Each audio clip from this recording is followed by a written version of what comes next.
3rd and 5, Christian Etchison's pass to Tavion Montgomery resulted in a 67-yard touchdown, making the score 14-0 with an extra point.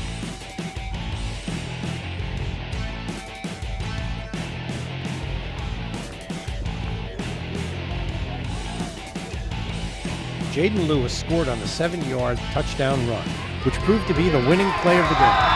This made the score Westminster 24, South Hagerstown 21.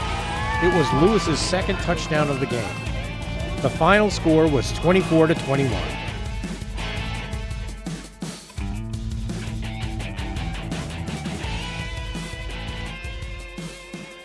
The most exciting play of the game was when Tavion Montgomery returned the winner's mill punt 60 yards by zigzagging across the field and down the sidelines for a touchdown.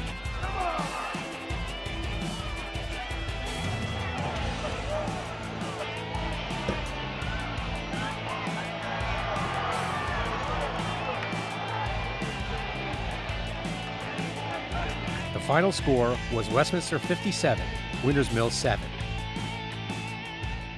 Matt Studi, Westminster's head coach. And Matt, can you give us a brief synopsis of your season?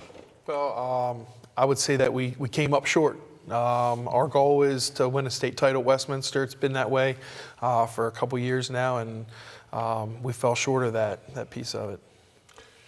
Matt, with the changing styles of football going on, college and the pros, how has that affected your program in any way, or maybe it hasn't, as far as adjustments that you might make in the future? We do things differently than what, when you coach, when I played and all that kind of stuff. We're not full contact, throughout the practice. We change up the drills. We've changed up, we're more thud, of going through the practice. So, it's changed it quite a bit. Mm-hmm. You're definitely working on more technique, and it's a lot more classroom time, a lot more film study. So, Matt, when you talk about you came up short, can you be a little bit more specific on why and what changes that you may have to make? Sure. Obviously, I'm the head football coach, and it comes back on me. Everything kind of filters back onto the head football coach. But, I think football is a game of life, and there's so many life lessons that you learn playing this game. And, there's things that our players that we struggle with some things in the locker room, different, understanding being a team, being that team. We've had some teams that I've coached and we've been a part of that maybe we weren't as talented, but we were a team, and we were able to go really far. And you can have as much talent as you want on the table, but if you cannot be a cohesive, gelled unit, it just doesn't. There's chinks in the armor, and we ran into that a couple times, and I think that's it's not a switch you can just turn on and off. Right. Who were some of your leaders this year? Obviously our quarterback, Christian Etchison, Tavion Montgomery, Jake Busick. You were telling me a story about Jake.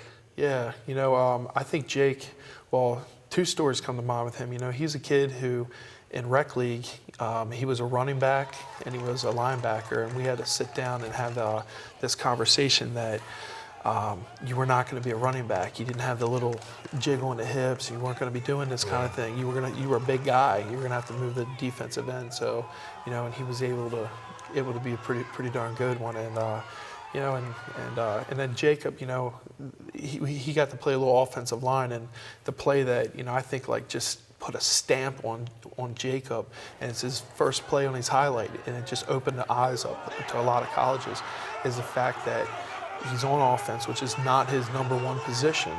We throw an interception, and he refuses to give up on that ball, and he runs down a defensive back, and to me, that was one of the greatest plays, because it just shows so much about somebody's character and their drive and their heart, just that refusal to give up, and I think that just says a lot about him.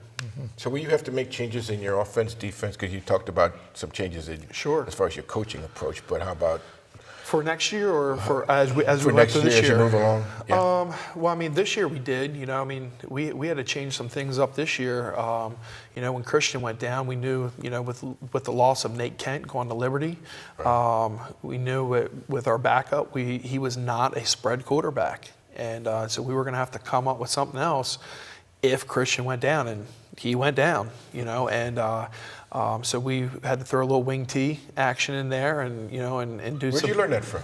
Where, that's a little out of date for most people. I ran wing T when I was at Westminster. You're showing your age, Dave. Yeah, I am. I did some wing T stuff, so.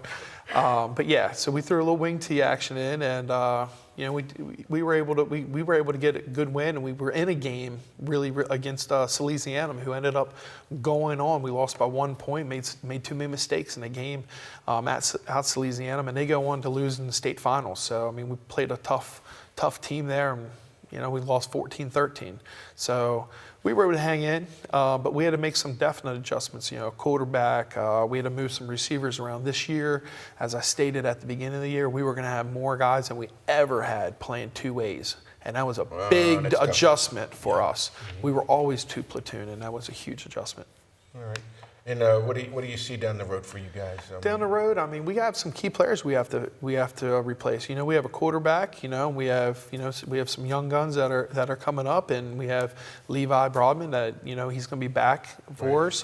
We lose Jaden Lewis, who was a workhorse for us, and we have two running backs again, Eric Stranko and Nathan Mattingly. They're there, and then we lose Tavion Montgomery, and we lose Ryan Clatterbuck, but we'll return Hayden Hoff, Ben Flowers, Matt Anullis came in, played some. We'll probably lose some team speed, but we have some really smart, intelligent players that are going to put the work in. And our JV team the only loss that they had was to DeMatha. So those kids have been getting after it, All right. Well, good luck, man. Good luck in the future. Thank you. Hey, when we come back, Pat Stetzer has postseason highlights for the Westminster Owls, and we'll find out what we can expect from the team in 2019. It's all coming up on CMSportsNet Football Wrap Up.